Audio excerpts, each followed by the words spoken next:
پھر لوگ کہتے ہیں کہ نبی علیہ السلام نے کہا علم حاصل کرو چاہے چین جانا پڑے، چاہے چین جانا پڑے کہ الفاظ نبی علیہ السلام کے الفاظ نہیں ہیں. جو یہ الفاظ آپ کی طرف منسوب کرتا ہے اس نے آپ کی تعظیم کا حق ادا نہیں کیا. اور یہاں پہ یہ روایت بیان کی جا رہی ہے کہ اللہ نے کائنات بسائی ہے اپنے محبوب کی خاطر. نہیں میرے بھائیوں، یہ الفاظ نبی علیہ السلام سے ثابت نہیں ہیں. اور کبھی کہا جاتا ہے کہ نبی علیہ السلام نے فرمایا تھا توسلوا بجاہی فإن جاہی عند اللہ عظیم، اللہ سے دعا کرو تو اللہ کو میری جاہ کا واسطہ دو کیونکہ اللہ کے ہاں میری جاہ بہت بلند و بالا ہے.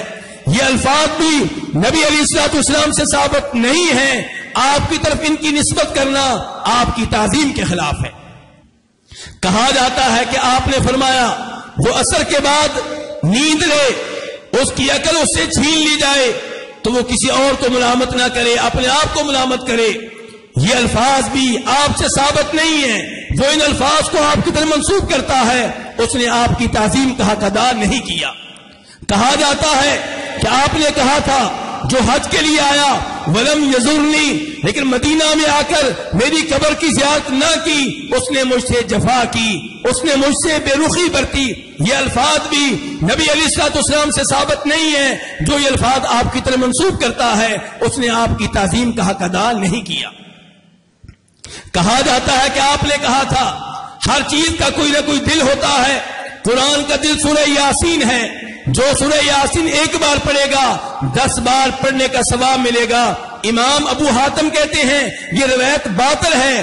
اس کے باوجود جو اس روایت کو آپ کی طرف منسوب کرتا ہے اس نے آپ کی تعظیم کا حق ادا نہیں کیا. جو آپ کے دین میں اضافہ کرتے ہیں، بدعات کا ارتکاب کرتے ہیں، کبھی آپ کے دین میں 11ویں شریف کو داخل کر رہے ہیں، کبھی عید میلاد النبی صلی اللہ علیہ وسلم کو داخل کر رہے ہیں، طرح طرح کی بدعات کو دین کا حصہ قرار دے رہے ہیں، جبکہ اس نبی سے یہ چیزیں ثابت نہیں ہیں جس پہ ایمان لانے کا دعویٰ کرتے ہیں. تو جو ان بدعات کا ارتکاب کرتے ہیں انہوں نے آپ کی تعظیم کا حق ادا نہیں کیا. جو اپنے امام کی وجہ سے مسلک کی خاطر آپ کی احادیث کو نظر انداز کر دیں انہوں نے آپ کی تعظیم کا حق ادا نہیں کیا. اور اس کی بہت سی مثالیں دی جا سکتی ہیں لیکن وقت نہیں ہے. وہ جج حضرات جو نبی علیہ السلام پہ نازل کردہ قرآن اور آپ کی احادیث کو نظر انداز کر کے لوگوں کے بنائے ہوئے قانون کے مطابق فیصلہ کریں، انہوں نے آپ کی تعظیم کا حق ادا نہیں کیا. اس کی زندہ مثال اس لڑکی کا نکاح ہے جس کو آرزو کہا جاتا ہے. سندھ کی لڑکی 14 سال کی عیسائی سے مسلمان ہوئی، مسلمان سے نکاح کیا، مسلمان ججوں نے فیصلہ کیا یہ نکاح غلط ہے کیونکہ بچی کی عمر ابھی صرف 16 سال ہے. تو جو احادیث کو نظر انداز کر دیں، قرآن کو نظر انداز کر دیں اور شریعت کے مطابق کیے گئے نکاح کو باطل قرار دیں، انہوں نے نبی علیہ السلام کی تعظیم کا حق ادا نہیں کیا. پارلیمنٹ میں بیٹھے ہوئے ممبران اگر ایسا قانون بنائیں جو قرآن و حدیث کے خلاف ہے تو یقیناً ان لوگوں نے نبی علیہ السلام کی تعظیم کا حق ادا نہیں کیا. اگر کوئی بچہ صحیح حدیث سننے کے باوجود یہ کہتا ہے ابا جی سے مشورہ کروں گا، بیگم سے مشورہ کروں گا، بچوں سے مشورہ کروں گا، اگر انہوں نے اجازت دی تو اس حدیث پہ عمل کروں گا، ان لوگوں نے نبی علیہ السلام کی تعظیم کا حق ادا نہیں کیا. ہر قسم کی حمد و ثنا اللہ رب العزت کے لیے جو ہم سب کا خالق، مالک اور رازق ہے، جس نے لوگوں کی رہنمائی کے لیے انبیاء و رسل کی بعثت کا سلسلہ شروع فرمایا اور جس نے ہم سب پہ یہ انعام کیا کہ ہماری باری آئی تو ہمیں اس نبی پہ ایمان لانے کا حکم دیا گیا جن کا نام محمد ابن عبداللہ ہے، اور کثرت سے درود و سلام ہو امام الانبیاء جناب محمد الرسول اللہ صلی اللہ علیہ وسلم کی ذات اقدس پہ، جن کی تعظیم کا اللہ رب العزت نے حکم دیا. اللہ رب العزت قرآن حکیم میں ارشاد فرماتے ہیں